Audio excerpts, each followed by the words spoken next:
पुण्यामधील एक उद्योगपती लक्ष्मण शिंदे नावाचे उद्योगपती यांची बिहारच्या पटण्यामध्ये हत्या झालेली आहे आणि ही घटना उघडकीस आल्यानंतर आपण त्यांच्या घरी आलेलो आहोत. आपण पाहतोय की हे सगळे नातेवाईक आहेत, त्यांच्या पत्नी आहेत, त्यांची मुलगी आहे, तर हे त्यांचे नातेवाईक आहेत. नेमकं काय घडलं होतं, काय झालं होतं आणि त्यांच्याकडे याबद्दल काय माहिती आहे हे पाहण्यासाठी आपण आलेलो आहोत. तुमचं नाव काय, तुम्ही नातेवाईक आहात, कधी गेले होते, नेमकं जाताना काय सांगितलं होतं किंवा काय घडलंय नेमकं या प्रकरणात सगळं? माझं नाव विशाल लोखंडे, मी त्यांचा साडू आहे. आणि ॲक्च्युली आज हेच आम्ही पुढं तुमच्याकडं आम्ही आज अत्यंत दुःखात आहोत. नो डाऊट आमच्यावरती फार मोठा आभाळ कोसळलेला आहे. बट आज फक्त तुमच्याकडं आज आम्ही तुम्हाला इंटरव्ह्यू दिली ह्याच्या मागचं कारण फक्त एकच आहे. कारण की मी जेव्हा काल आलो, मी व माझा मेव्हणा डॉक्टर विशाल घोलप, आम्ही दोघं पटनामध्ये होतो गेले 3 ते 4 दिवस. तर आम्ही काल जेव्हा आलो, आम्ही फार गुप्तता पाळण्याची प्रयत्न केली होती. कारण की आमचे घरचे सर्व हळवे व्यक्ती लोक आहेत आणि आम्हाला ही गोष्ट त्यांच्यापासून लपवायची होती की काय झालं, कसं झालं, काय काय गोष्टी होत्या. बट परंतु आम्ही इथं आल्यानंतर आम्हाला लोकांनी दाखवले हे व्हिडिओ आहेत, हे असं आलं, हे खरं आहे का खोटं आहे. तेव्हा आम्ही अजून चक्रावून गेलो. माध्यमांमध्ये चुकीच्या बातम्या आल्या. म्हणजे त्यांच्या निधनाची देखील बातम्या आल्याच, बट त्याच्याबरोबरच्या आम्ही जे बाकीचे व्हिडिओज होते बघितलं, सोशल मीडिया बघितलं आणि आज सकाळी पेपर पण उघडून बघितले, तेव्हा खरंच वाईट वाटलं की काय त्या मेसेजेसमध्ये थोडंसं जराशी चुका होत्या. की त्यांना प्रोटेक्ट केलं गेलं की आमिषापोटी ते गेले, किंवा ते एक स्क्रॅप डीलर होते, किंवा ते काहीतरी असा भंगार माल घ्यायला गेले, किंवा कसला तरी एक स्पेअर पार्टचा व्यवसाय म्हणून ते करायला गेले. तर ते तसं सगळं चुकीचं आहे. नेमके ते गेले कशासाठी होते? पोलिसांकडून सांगितलं जाते की त्यांची काही व्यावसायिक बैठक तिथं होती आणि त्या बैठकीनिमित्त ते भेटायला गेले होते आणि मेलवर त्यांचं बोलणं देखील झालं होतं. तर पार्श्वभूमी त्याची मागची अशी आहे की ऍक्च्युली 10 तारखेला त्यांना एक फोन आला, पहिला फोन आला. हे पण मी ऐकलं बरेच ठिकाणी की लोक म्हणलेत की मेल आला, मेलला क्लिक केल्यानंतर जी लोक फसलेली आहेत त्यांना मग ही लोक स्वतःहून फोन करतात आणि मग ते ह्यांना भुरळ पाडतात वगैरे. पण तसं नाही झालं, ते उलट आहे. ऍक्च्युली समोरून फोन आला पहिला 10 तारखेला, आणि ज्यांनी फोन केला तो टेक्निकली एक साऊंड व्यक्ती होता. आणि नंतर आम्हाला पोलीस इन्व्हेस्टिगेशनमध्ये कळालं की तो देखील त्याचा छोटा मोठा एक कास्टिंगचा बिझनेस होता आणि तो कोरोना काळात डुबला होता. आणि मग त्याच्यानंतर त्याची ही प्लॅनिंग होती की तो फक्त कास्टिंग इंडस्ट्रीच्याच लोकांना टार्गेट करत होता आणि तो त्यांच्याशी टेक्निकल भाषेमध्ये बोलत होता. तर त्यांनी इथं असं प्रोजेक्ट केलं की तो कोल इंडियामधनं बोलतोय, तो कोल इंडियाचा जनरल मॅनेजर आहे. त्यांनी सांगितलं की सर कोल इंडियामधनं बोलतोय, आमच्याकडे खूप असे बिग रिक्वायरमेंट्स असतातच, no doubt, but at the same time आमचा एक इश्यू झालेला आहे. आमच्या एका माइनमध्ये जी 1200 फूट खालती आहे तिथं एक मशीन, क्रशरची जी मशीन आहे ती अडकलेली आहे. तर त्याच्यासाठी आम्हाला तुमच्याकडनं सोल्युशन पाहिजे. आणि तो जो गिअर असतो, आम्ही ह्यांची लक्ष्मण साधू शिंदे यांची खेड शिवापूरला फार मोठी कास्टिंगचा बिझनेस आहे, जे all over the world, America सगळीकडे एक्सपोर्ट होतो माल. Speaking from his technical background, he is an COP engineer, metallurgist. Not only BE, he is also an MTech metallurgist. So technically हे साऊंड त्यांचा सगळा हा बिझनेस आहे फार मोठा. क्रशर्सला फार मोठा यांचा माल सप्लाय होतो, कॉपरमध्ये, ॲल्युमिनियम अलॉयमध्ये, सगळ्यामध्ये यांचा माल खूप मोठा जातो. तर त्यांनी ह्यांना फोन केला आणि सांगितलं सर आम्ही तुम्हाला सर्च केलंय, आम्हाला कळालं की तुम्ही फार मोठी कंपनी आहे आणि आमच्या प्रॉब्लेमला तुम्हीच सोल्युशन देऊ शकता. म्हणून असं आमच्या माइंडमध्ये इश्यू झालेला आहे. तर तुम्ही जर लवकर आलात तर आमच्या MDला तुमच्याशी भेटायचं आहे. तर MDनी मला तुम्हाला फोन करायला सांगितलंय आणि म्हणून मी तुमच्यावर फोन करतोय. तर तुम्ही प्लीज उद्या जर आमच्याकडे आलात, एक सेन्स ऑफ अर्जन्सी क्रिएट केलेली होती. इफ यू विल अंडरस्टँड की स्कॅमिंगमध्ये हे सगळे पार्ट्स आहेत की माणसाला भुरळ पाडणे, एक सेन्स ऑफ अर्जन्सी क्रिएट करणे, हे सगळं त्यांनी क्रिएट केलं. आणि मग त्यांचा एक स्वभाव आहे, एक इन जनरल, लोकांना मदत करणे, लोकांसाठी धावून जाणे. कोरोना काळात पण देखील त्यांनी असंख्य थोडक्यात त्यांची फसवणूक करून त्यांना बोलवलं गेलं आणि नंतर ह्या सगळ्या गोष्टी घडलेल्या आहेत. लोकांचं असं म्हणणं की जस्ट काहीतरी आमिष दाखवलं म्हणून फसले, असं नाही. टेक्निकली साऊंड होते ते, त्यांनी त्याचे टेक्निकल संभाषण केलं आणि एक मदत करायची अर्जंटमध्ये त्यांनी बोलवले म्हणून ते अर्जन्सीमध्ये गेले. आणि मग त्यांनी एक मेल पण पाठवला की ऍज पर आवर डिस्कशन, आणि तो मेल पण रॅन्डमली आला होता फ्रॉम, त्या माणसाचं नावही होतं आणि @कोल इंडिया लिहिलेलं होतं. फक्त पुढचा त्यांनी नीट चेक नाही केला. It wasn't dot in, it was dot net. तर हे मला माहिती because I am also and cyber security expert, म्हणून मला ते कळालं. बट हे गडबडीमध्ये असल्यामुळे कामाचा व्याप असतो, त्यामुळे त्यांना ते दिसलं नाही, म्हणून ते गडबडी तिथे गेले. नक्कीच आपण पाहतोय की जे हे झालेलं आहे त्यांची ही मुलगी आहे व त्या पत्नी आहेत. ताई, ज्यावेळेस तुझे वडील घरातून गेले त्यावेळेस तू घरी होती का, आणि तुमचं एकंदरीत संभाषण काय झालं होतं जाताना? ते एवढंच बोलले होते की मी चाललोय तिथे कोळसाच्या खाणीत जाणार आहे, 1200 फूट आतमध्ये नेणार आहेत, मशीन आणि टूल्स वगैरे बघायला, असं सगळी त्यांनी माहिती आम्हाला दिली होती. जाताना त्यांचं मन कुठेतरी शंका आली होती त्यांना मनामध्ये की काय चुकीचं घडू शकतं का, असं माहित नाही का बरं त्यांच्या मनाला आतून असं वाटत होतं. ते बोलले की मला जायची इच्छा नाही होते, असं कधी झालं नाही याच्या आधी.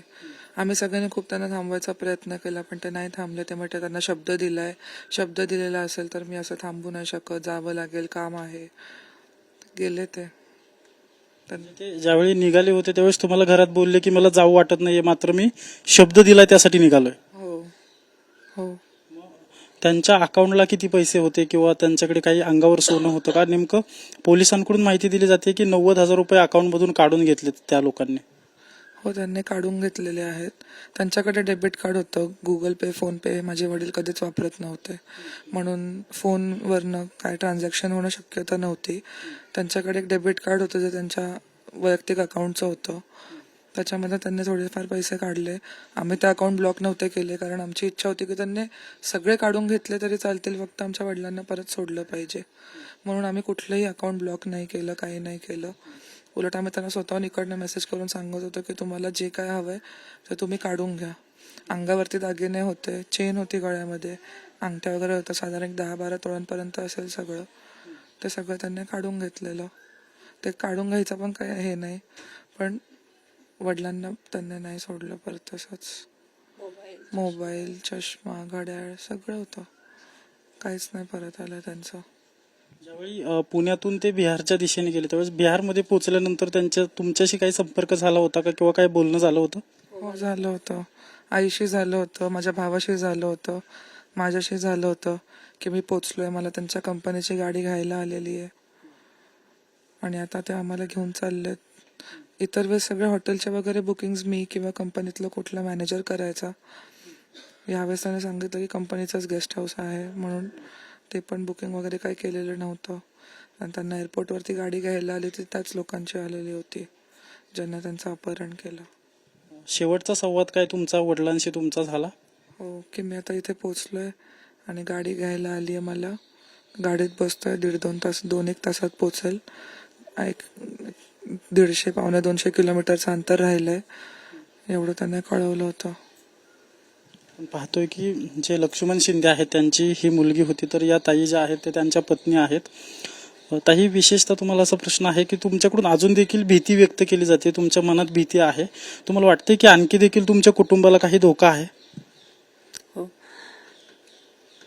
का असं वाटतंय तुम्हाला पोलीस संरक्षण मिळावं, किंवा नेमकी तुमची भावना काय आहे? पाहतोय की ताई बोलत नाही. ताई, ज्यावेळेस तुझी आई माझ्याबरोबर आल्याला बोलली त्यावेळेस त्यांनी एक भीती व्यक्त केली की त्यांना अजून देखील भीती वाटते की माझ्या मुलीला किंवा मुलांना काय होऊ नये. साहजिक गोष्ट आहे. आमचे वडिलांना त्यांनी असं करून तिकडे बोलवून घेतल्यानंतर कुठलीही व्यक्ती त्या गोष्टींना घाबरेल, त्या भीतीपोटी तिने ती गोष्ट व्यक्त केली होती. तुम्हाला वाटते की बिहारमध्ये जरी ही घटना सगळी झालेली असली तरी त्याचं काही पुणे कनेक्शन किंवा आजूबाजूचं अवताभोवतालचं काही कनेक्शन असू शकतं असं तुम्हाला वाटतंय? नाही, असं नाही आहे. कारण तिकडे जे लोक त्यांनी सगळे पकडलेले आहेत ते त्यांची चेनच आहे. बिहार पोलिसने खूप जास्त सहकार्य केलं सगळ्यांना. माझ्या घरच्यांना जे गेलेले होते तिकडे, ते दिवस रात्र झोपले नव्हते. 3 दिवस लागोपाठ 24 तास घरदार सगळं सोडून ते तिकडे माझ्या वडिलांचा शोधच घ्यायला कमीत कमी 500 ते 1000 पोलिसांचा ताफा सगळीकडे नुसते छापे टाकत होते, प्रत्येक घरात, प्रत्येक दुकानात, सगळीकडे भिंती वगैरे चढून सगळं केलं. पण काय, पुणे पोलिसने पण भरपूर सपोर्ट केला आम्हाला. त्यांच्या सपोर्टशिवाय ही गोष्ट घडलू शकली नसती. इथून तिकडे जाऊन ते पण काय खाता न पिता त्यांनी अति मदत केली आम्हाला सगळ्यांना. ते बिझनेसच्या माध्यमातून असं वारंवार बाहेरच्या राज्यात जात असतील. जाताना एकटेच जात होते दरवेळी, की त्यांच्यासोबत कोण असायचं, किंवा याच वेळी ते एकटे गेले, असं काही घडलं? नाही, त्यांच्या जेव्हा वन डे बिझनेस मीटिंग असायच्या तेव्हा ते एकदाच जाऊन सकाळी जाऊन संध्याकाळी यायचे, किंवा आदल्या दिवशी जाऊन दुसऱ्या दिवशी सकाळी किंवा संध्याकाळी यायचे. असंच व्हायचं. फक्त जे एक्झिबिशन वगैरे व्हायचे आमच्या कंपनीचे किंवा मोठी बिझनेस ट्रिप जी असायची तिकडे माझी आई आणि ते जायचे दोघं मिळून. कधी कधी माझा भाऊ असायचा, कधी कधी मी असायचे. पण जे सिंगल डे मीटिंग असतात त्या महिन्यातनं 2-3 वेळा त्यांच्या असायच्या. कधी बँगलोर, कोइंबतूर वेगवेगळ्या गेस्ट सोबत असायच्या. ते एकटे जायचे आणि एकटे यायचे. म्हणून असं काही नव्हतं की ही गोष्ट पहिल्यांदा होत होती. बिझनेस मीटिंग सकाळी जाऊन तर संध्याकाळी घरी पण यायचे. त्यांचा हा सगळा घातपात झालेला आहे, ते नेमकं तुमच्या कधी लक्षात आलं आणि कसं लक्षात आलं? आमच्या घरच्यांकडनं कळालं, कारण ते तिकडे होते तिकडच्या पोलिसांसोबत. त्यांना कळाल्यानंतर काल सकाळी आम्हाला ही गोष्ट समजली. ते गेल्यानंतर आम्हाला लगेच 7:30ला त्यांचा फोन आला. त्याच्यानंतर ते बाहेर गेल्यानंतर आम्हाला दर 10-15 मिनिटांनी त्यांना फोन करायची सवय होती. त्याच्यानंतरचे फोन त्यांनी उचललेच नाही 8:30 नंतरचे. त्याच्यानंतर माझ्या मुलाने त्यांना फोन केला. माझा मुलगा बाहेर होता, तिथून फोन केला तर एका वेगळ्या माणसाने फोन उचलला. त्यांनी सांगितलं की ते फ्रेश होत आहेत, त्याच्यामुळे मी थोड्या वेळाने फोन करतील. पण आम्हाला माहिती आहे की माझे मिस्टर दुसऱ्याच्या हातात कधी मोबाईल देऊन फ्रेश व्हायला नाही जात. तिथे एक आम्हाला शंकेची पाल चुकली की पप्पा असं करत नाही. त्याच्यानंतर आम्ही लगातार त्यांना मेसेज करत होते, फोन करत होतो. आणि त्यांना नेहमी कस्टमाइज मेसेज पाठवायची सवय आहे. ते टाईप करून मेसेज कधी पाठवत नाही. त्या दिवशी एक टाईप करून मेसेज आला की आय एम इन मीटिंग, आणि मीटिंगचं स्पेलिंग पूर्णपणे चुकीचं होतं. त्याच्यामुळे आम्हाला हे माहिती आहे की त्यांची स्पेलिंग मिस्टेक कधी नसते. त्याच्यानंतर आम्ही जेव्हा त्यांना फोन करत होतो तेव्हा ते ऑनलाईन होते. मी त्यांना मेसेज करत होती की फोन करा, तेव्हा ते मेसेज रीड होत होते. मग आम्ही आधी विचार केला की ते कोल माईनमध्ये गेलेले असतील. पण विचार हा केला की जर ते आतमध्ये गेले असतील तर त्यांचं व्हॉट्सअप का चालू आहे, आणि व्हॉट्सअप चालू आहे तर मग ते जर आमचे मेसेज रीड करताय तर ते आम्हाला उत्तर का देत नाहीये. त्याच्यामुळे आम्ही थोडं तिथं घाबरलो. त्याच्या आधी त्यांनी आम्हाला तिघांना पण, माझ्या मुलाला, मला आणि मुलीला, तिथला ऍड्रेस, तिथल्या माणसाचं नाव आणि फोन नंबर पाठवलेला होता.